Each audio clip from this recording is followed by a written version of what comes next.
Good morning, everybody. Today is Thursday. It's the 18th of August, 2011, and as you can see, I am doing a little,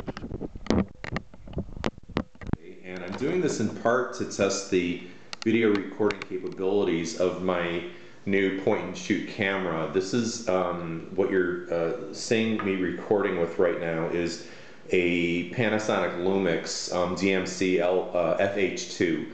And the all of the Lumix line starts with a DMC denotation.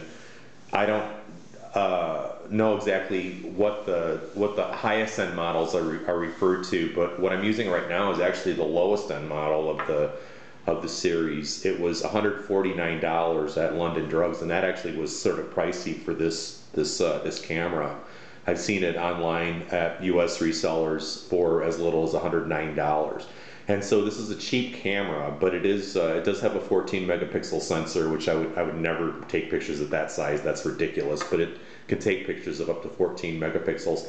And as you can see, it's recording at 720p, and I think it's 30 frames per second. So it has a capable video recorder, and I like that. I had been doing HD video recording. Well, I've got several devices that can accommodate it, but the thing that I bought specifically for it was a Kodak ZI-8, which I've done videos for this blog. That's a very frustrating device because it requires the use of a tripod. I'm using a GorillaPod right now, but it doesn't. This camera doesn't require a tripod. Obviously, you can hold it in your hand and shoot things, but also it has a flat bottom like almost all cameras do, and so you could set it on objects and use that as a sort of makeshift tripod or makeshift stand. You can't do that with the Kodak because the bottom is curved. And I'd read reviews about it that were critical of that design decision, and I sort of ignored them, in part because it was an inexpensive camera. But it's not really very usable. This is a lot lighter. It can take much better still photos, obviously, because it's a camera. And it also can take what I think so far is pretty good HD film. So this is my new camera, and I'm testing it out by doing this video blog. But I'm also doing another bit of tech talk, and that is I want to talk about some of about phones a bit, and in particular my new phone, which is a Blackberry Bold 9900. This is it, and this is the brand new. I'm going to try to figure out how to show this in a way that it's not completely washed out by reflected light. So that's the home screen, and the Bold is not only does it have a magnificent, huge, spacious, extremely usable keyboard, extremely comfortable usable keyboard. It also is a touchscreen, so we can see cycling through home pages. Or cycling through apps in different tabs in the home screen. You can see that it's a touchscreen. It's extremely responsive, and when I click on the Facebook icon, it loads up very, very quickly. This is over Wi-Fi, but it also has a that's what scrolling's like. It's Wi-Fi, but it also has a HSPA plus data radio for data. So that's at North American and European bands. This is a Rogers model, so it's 850, 1900, 2100, and can operate on obviously GPRS and Edge, but also 3G and also HSPA plus. So it's what some resellers are touting as a 4G phone, which I realize is a little misleading. It's not technically 4G, but it is a very fast phone.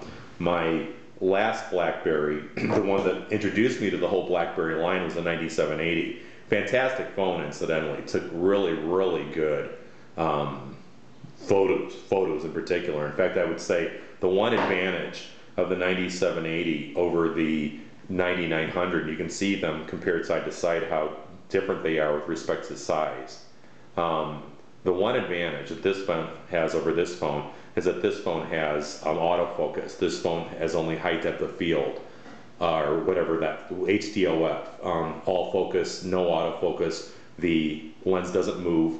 That's allegedly to save thickness, because this phone is the thinnest BlackBerry ever made, 10.5 millimeters thin, and also to save battery life. But there are thinner phones out there like the iPhone 4 that do have autofocus, and so it's frustrating to have a phone that can't take good macro shots, can't take good close-ups. This phone has served me incredibly well as a camera. I took all of my pictures in South America with it, but it's not a touchscreen, as you can see, and it's palpably slower. It's almost half the processing speed of the 9900. The 9900 comes with a 1.2 gigahertz Snapdragon processor, single core, but 1.2 gigahertz, the most powerful processor that's ever been put in a BlackBerry. In fact, it's a faster processor than in my Playbook. My Playbook was only a 1 gigahertz processor. This has a 624 megahertz processor, and it's a great phone. And it's hoping to find a new owner. It's an unliked phone, incidentally, and so that was my BlackBerry. Now before that, I had a couple of Nokias, and I didn't realize that I was getting into a whole disputatious universe when I decided to get a Symbian-based phone a little over 2 years ago, because I just was going by reviews, and I knew what I wanted. I wanted a phone with a physical keyboard that had Wi-Fi, and that I could do blogging on. That was really why I gravitated towards physical keyboards. But this was my first smartphone that I bought. Like I say, it would have been August of 2009. It took me a long time to get onto the smartphone bandwagon, and this is a Nokia E71. If you compare this is a very usable phone, by the way. In fact, for some people, the best messaging device ever created. But if you compare the size of the keyboards, there is no question which of these should be more comfortable to type on. Now, you might be thinking bigger is better, but actually that's not always the case, because I find having a keyboard like this, in the candy bar orientation, that allows one to use their thumbs in a way that sort of keeps them closer together, is actually easier to use than a landscape spaced keyboard or sized keyboard like on this machine, which is a Nokia N97 Mini, which has this style of keyboard, the kind that you slide out and that renders the screen horizontally. You might think that this would be a better keyboard than this, and I have to say, if you're looking at this form factor and you're thinking what a great messaging device something like this would be, not necessarily the N97 Mini, which in many respects is a terrible phone, not least of which because the battery door falls off with annoying frequency. It's also a ridiculously underpowered phone. It wasn't a good decision for me to purchase it, but live and learn. You would think that would be a great form factor, and it's actually not. This is much more natural.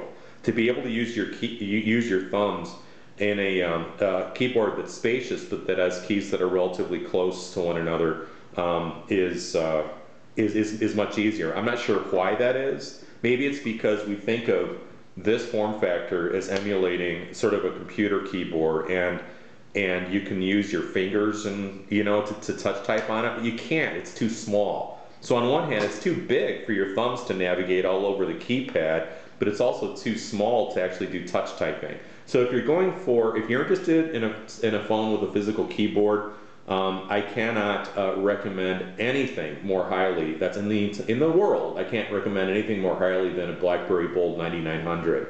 You do sacrifice one thing relative to other phones in the BlackBerry line, not just including the 9780, but also including the new 9810 and 9860 Torch models, and that is the autofocus camera. And that's a pain, but I have a new point and shoot, so that's all good. And the phone is ridiculously responsive. It's a great device. It's a great device. And it's also something I can see typing lots and lots and lots of words on. And for me, someone who uses phones for primarily, my dream in getting a smartphone was being able to do text-based things, emails, Twitter, blog posts, Facebook updates, that sort of thing. It's not just a good phone, it's a dream come true. So if your priorities are like mine, then consider it. $549 off contract at Rogers, $200 is a 3-year plan. Yes, in the U.S. and yes, Americans in Canada, we have 3-year plans. I just bought it off contract, and then I went to cell phone services. I think that's what it's called. There are many providers online to provide unlock codes. With the Blackberry, with the Bold now, what you do to unlock it, unlike previous Blackberries, with previous Blackberries, you would remove the SIM card, and then after you send the IMEI number to the unlock company, they would send you a code, and then you would go into options and then enter a code, an unlock code. You don't do that with this phone. You do what you used to do with Motorola phones, which is that you put in an alien SIM card. So I put in my T-Mobile SIM card, which I use when I'm traveling in the U.S., my T-Mobile USA SIM card, and then you enter a code, and it actually asks you as soon as you start the phone up, would you like to unlock it? I mean, try that with an iPhone. You can't do it because iPhones are very, very difficult to unlock, and that's one reason why I despise them. Because any phone that is that's not doesn't allow for a carrier unlock is not a phone that you want to buy. I don't care how many capabilities it has. I have an iPod Touch. It's a great device for gaming, for watching videos, even for video recording, as I've discovered. But it's not. I'm not going to get an iPhone, and part of the reason why is because of the hoops they force users to jump through in order to unlock them. So anyway, that's it for today. Have a good day, everybody.